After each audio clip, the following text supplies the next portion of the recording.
For Jews, it is the ancient homeland of Israel, deeply intertwined with their faith and heritage. For Palestinians, it represents their ancestral home, a place where generations have lived and established their roots. Israeli historian the Zionist movement in the late 19th century saw a resurgence of Jewish desire to return to their historical homeland. This movement coincided with growing tensions between the Jewish and Arab populations in the region. Following World War II and the Holocaust, international sympathy for the Jewish people grew, culminating in the United Nations' 1947 partition plan. This plan aimed to divide British-controlled Palestine into two states, one Jewish and one Arab. Israeli historian, the partition plan, however, was met with resistance from Arab leaders who viewed it as unjust and a threat to their aspirations for an independent Palestinian state. This rejection set the stage for the 1948 Arab-Israeli War, which resulted in Israel's victory and the displacement of hundreds of thousands of Palestinians. The 1967 Six-Day War further complicated matters, with Israel gaining control of the West Bank, Gaza Strip, and East Jerusalem. These events solidified Israel's control over the disputed territories and further fueled Palestinian resentment and calls for self-determination. Israeli historian the Oslo Accords in the 1990s offered a glimmer of hope, establishing the Palestinian Authority and outlining a path towards a two-state solution. However, the assassination of Israeli Prime Minister Yitzhak Rabin in 1995 and the eruption of the Second Intifada in 2000 dealt severe blows to the peace process. Since then, the situation has been characterized by sporadic violence, failed negotiations, and a deepening sense of mistrust between the two sides. The historical backdrop of the Israel-Palestine conflict is essential to understanding the current situation. It is a complex tapestry woven from ancient ties, broken promises, and decades of violence. Israeli historian. As we delve deeper into the current state of affairs, it is crucial to remember this historical context, for it sheds light on the deep-seated grievances and motivations that continue to shape this intractable conflict. The history of the conflict is littered with instances of Palestinian violence targeting innocent Israeli civilians, shattering any illusion of peaceful coexistence. The October 7, 2023 Hamas attack stands as a stark reminder of this brutal reality. Palestinian activist. On that fateful day, the world watched in horror as Hamas, a designated terrorist organization, unleashed a barrage of rockets and a ground invasion into southern Israel. The attack, meticulously planned and executed, targeted civilians indiscriminately, leaving behind a trail of death and destruction. The images of that day, children huddled in bomb shelters, families torn apart, and the elderly left to fend for themselves, paint a chilling picture of Hamas's barbarity. But this was not an isolated incident. Palestinian activist Hamas, from its inception, has been rooted in a violently anti-Semitic ideology that seeks the complete annihilation of Israel. Its charter explicitly calls for the obliteration of the Jewish state, leaving no room for doubt about its ultimate objective. This commitment to violence is not merely rhetorical, it is deeply ingrained in Hamas's modus operandi. The organization has consistently engaged in acts of terror, from suicide bombings and rocket attacks to the kidnapping and murder of Israeli civilians. Palestinian activists, their tactics are as cowardly as they are cruel, deliberately targeting the most vulnerable members of Israeli society to inflict maximum pain and sow terror among the population. The continued aggression from Hamas and other Palestinian factions underscores a fundamental truth that peace cannot be achieved through violence and terror. It is a sobering reminder that the path to a lasting solution requires a genuine commitment to dialogue, compromise, and a shared future free from violence. Far from prioritizing the well-being of the Palestinian people, Hamas has consistently prioritized its own political agenda, often at the expense of the very people it claims to represent. International relations expert. The flow of international aid to Gaza intended to alleviate the suffering of its people has tragically been manipulated by Hamas to fuel its military ambitions. Instead of investing in infrastructure, healthcare, and education, Hamas has diverted precious resources to build terror tunnels, manufacture rockets, and amass weapons, effectively holding the population hostage to its extremist ideology. The construction of elaborate tunnel networks beneath the Gaza Strip stands as a testament to Hamas's misplaced priorities. These tunnels, far from serving any humanitarian purpose, are primarily designed to facilitate attacks against Israel and provide safe havens for terrorists. International relations expert, the resources poured into their construction could have been used to build schools, hospitals, and water treatment facilities, directly improving the lives of ordinary Palestinians. Moreover, Hamas's callous disregard for human life is evident in its use of human shields, a war crime that underscores its depravity. By deliberately placing civilians, including women and children, in harm's way during military confrontations, Hamas demonstrates a shocking indifference to the sanctity of human life. International relations expert, their actions are not those of a liberation movement, but rather of a ruthless organization willing to sacrifice its own people on the altar of its twisted ideology. The humanitarian facade, carefully constructed by Hamas, crumbles under the weight of its own actions. The organization's cynical exploitation of aid, its diversion of resources to fuel its military machine, and its blatant disregard for human life stand as a stark indictment of its true nature. Section 4. Global sponsors of terror unmasking the support network. The Israel-Palestine conflict, often portrayed as a localized struggle, is in reality a geopolitical chessboard with regional and international actors playing pivotal roles. While Israel stands as a beacon of democracy and stability in a volatile region, it faces a formidable adversary in Hamas, a designated terrorist organization with deep-rooted ties to a network of state sponsors of terror. These sponsors, driven by a toxic mix of ideological kinship, geopolitical ambitions, and a desire to destabilize the region, provide Hamas with the financial, military, and logistical support it needs to continue its reign of terror. Iran, the world's leading state sponsor of terrorism, stands as Hamas's primary benefactor.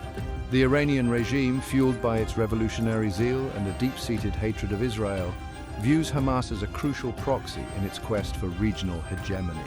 Iran's financial and military aid to Hamas is well documented, with billions of dollars flowing into the organization's coffers over the years. This aid has enabled Hamas to build its military infrastructure, procure sophisticated weaponry, and sustain its campaign of violence against Israel. Turkey, under the leadership of Recep Tayyip Erdogan, has emerged as another key supporter of Hamas. Erdogan's embrace of Hamas is rooted in his Islamist ideology and his ambition to position Turkey as a leader of the Muslim world. Turkey has provided Hamas with safe haven, allowing its leaders to operate freely within its borders and even granting them citizenship.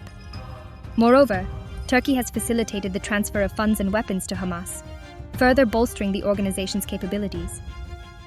Qatar, despite its outward portrayal as a mediator in the conflict, has also played a dubious role in supporting Hamas. The Gulf state has provided Hamas with billions of dollars in aid, ostensibly for humanitarian purposes. However, a significant portion of this aid has been diverted to finance Hamas's military activities and strengthen its grip on power in Gaza. The unwavering support of these state sponsors has enabled Hamas to thrive, despite its pariah status and its designation as a terrorist organization. Their actions have prolonged the conflict, undermined peace efforts, and perpetuated the suffering of both Israelis and Palestinians.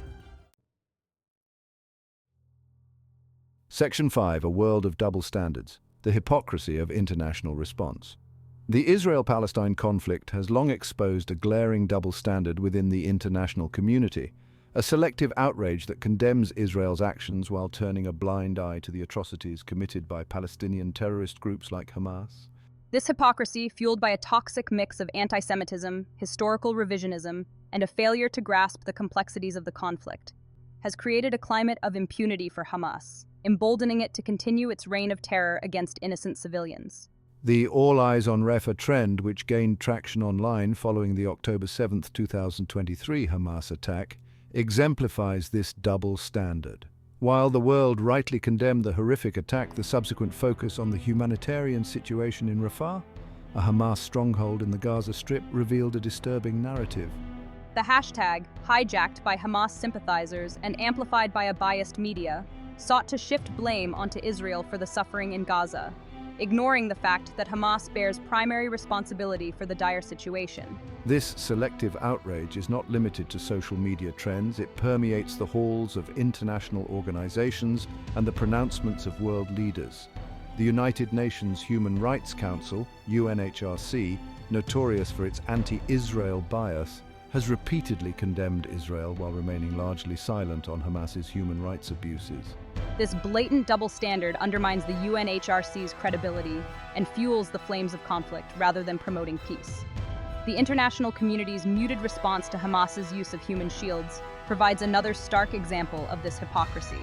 While the use of human shields is a war crime universally condemned, the international community has failed to hold Hamas accountable for this egregious violation. This inaction sends a dangerous message, signaling to Hamas that it can act with impunity and disregard international law without facing any real consequences. The double standard applied to the Israel-Palestine conflict is not only morally reprehensible, but also counterproductive to achieving a lasting peace. It creates a false equivalency between a democratic state acting in self-defense and a terrorist organization committed to its destruction. Section 6. The right to self-defense. Israel's unwavering stand.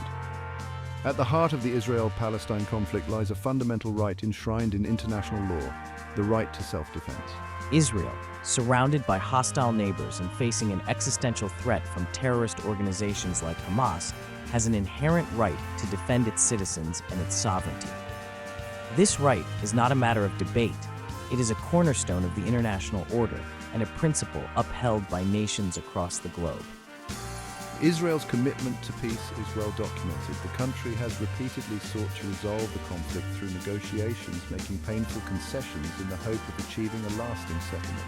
However, these efforts have been met with intransigence and violence from Palestinian leadership, particularly Hamas, which remains committed to Israel's destruction.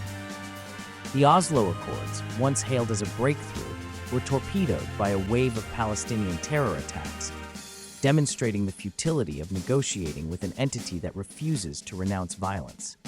The argument that Israel's actions are disproportionate ignores the asymmetrical nature of the conflict. Israel, a modern democracy with a sophisticated military, faces an enemy that deliberately hides among civilians, uses human shields and launches indiscriminate attacks from densely populated areas. In such a scenario, achieving zero civilian casualties is practically impossible, despite Israel's best efforts to minimize collateral damage. Furthermore, the international community's insistence on a two-state solution as the only viable path to peace ignores the realities on the ground. Hamas's control of the Gaza Strip, its rejection of Israel's right to exist, and its continued commitment to violence make a two-state solution a distant prospect. Israel's right to self-defense is not a license to kill indiscriminately. It is a solemn responsibility that Israel takes seriously, constantly striving to balance security needs with the imperative to protect civilian life. However, when faced with an enemy determined to obliterate it, Israel has both the right and the moral obligation to defend itself by all means necessary. Section 7. A biblical perspective. Justice and the imperative to defend. The Israel-Palestine conflict, while deeply rooted in political and historical realities, also resonates with profound religious significance. For people of faith, particularly Jews and Christians, the Bible provides a lens through which to view the conflict and understand the moral imperatives at play. The biblical narrative, far from advocating pacifism in the face of aggression, recognizes the importance of justice, self-defense, and the preservation of innocent life. The Book of Deuteronomy, a central text in the Jewish tradition, speaks directly to the issue of self-defense, stating, "Do not be afraid of them. The Lord your God, who goes before you, will himself fight for you, just as he did for you in Egypt before your very eyes." Deuteronomy 1:30. This passage underscores the inherent right of individuals and nations to defend themselves against those who seek to harm them. It recognizes that passivity in the face of evil is not a virtue. It is a dereliction of responsibility. The prophet Nehemiah, tasked with rebuilding the walls of Jerusalem, faced threats and opposition from those who sought to prevent the restoration of the Jewish homeland. Nehemiah, recognizing the danger posed by these adversaries, armed his people, stating, "We prayed to our God and posted a guard day and night to meet this threat." Nehemiah 4:9. Nehemiah's actions demonstrate that prayer and vigilance are not mutually exclusive. Rather, they are complementary aspects of a comprehensive approach to security.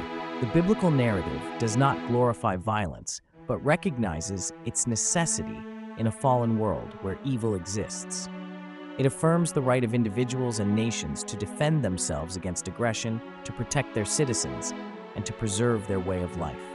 The story of Israel, from its biblical origins to its modern-day existence, is a testament to the enduring human spirit, the importance of self-reliance, and the unwavering pursuit of freedom in the face of adversity.